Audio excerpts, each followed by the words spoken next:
est le film qui aurait pu carrément causer la fermeture de Disney Animation Studios si une certaine souris n'avait pas tout sauvé un an plus tard, le tristement célèbre Taram et le chaudron magique. Sorti en 1985, Taram et le chaudron magique est une adaptation de la saga littéraire Les Chroniques de Prydain, et c'est marrant parce que c'est presque systématiquement à ce film qu'on pense quand on entend les mots Disney et échec, alors qu'à ce jour les plus gros fails des studios ça reste quand même La Planète au Trésor et Milo sur Mars. Après c'est sûr, Taram et le chaudron magique n'est pas parfait, mais est-ce qu'il mérite son titre de pire Disney de l'histoire? Voyons ça. Le film raconte l'histoire de Taram, un jeune gardien de cochon, oui, gardien de cochon est apparemment une profession dans cet univers, chargé de veiller sur une petite truie du nom de Tirelire. Et le premier qui me dit que c'est pas l'animal le plus mignon de Disney, je le force à faire une critique détaillée de La Ferme se rebelle.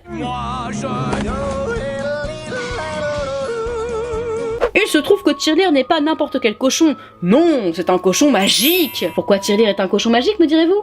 Eh ben, quand on lui plonge la tête dans l'eau, elle peut montrer l'emplacement d'un chaudron magique qui sert à plonger le monde dans les ténèbres.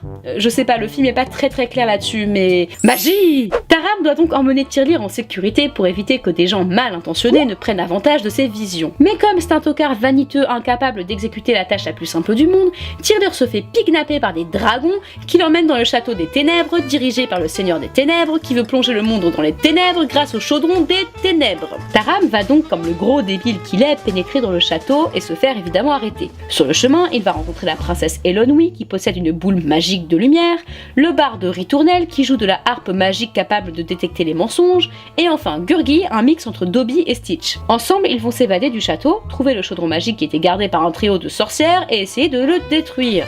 Voilà, donc vous l'aurez peut-être compris, c'est du gros n'importe quoi. Le problème, c'est que les scénaristes ont dû condenser une saga de 5 livres en un film d'à peine 1h30, alors forcément c'est pas sans séquelles. Surtout que même au sein du film, il y a plein d'incohérences. Par exemple, je l'ai pas dit, mais Taram finit par confier Tirelire à des fées qui ramènent Tirelire à la ferme, et du coup pourquoi est-ce que Taram devait emmener Tirelire loin de la ferme à la base? On sait pas. Il y a aussi plein de trucs inutiles, comme les objets magiques par exemple. Aussi bien la boule de lumière d'Eilonwy que la harpe de Ritournelle ne servent à rien.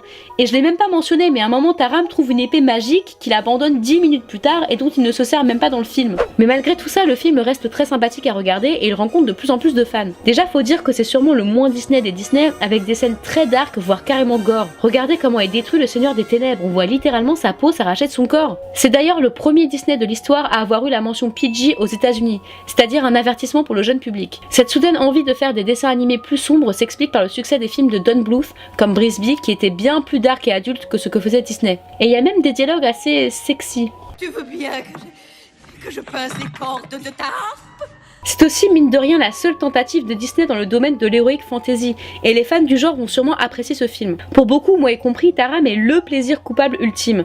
Plus qu'à espérer que le projet de Disney d'en faire une version live action aboutisse, parce que franchement une saga de 5 films adaptés des Chroniques de Prydain, ça serait cool. C'est tout ce qui manque à Disney pour contrôler le monde, avoir son propre Seigneur des Anneaux. En attendant, je vous invite à regarder Taram et le chaudron magique si c'est pas déjà fait, et de vous faire alors votre propre avis sur, entre guillemets, le plus mauvais Disney de l'histoire.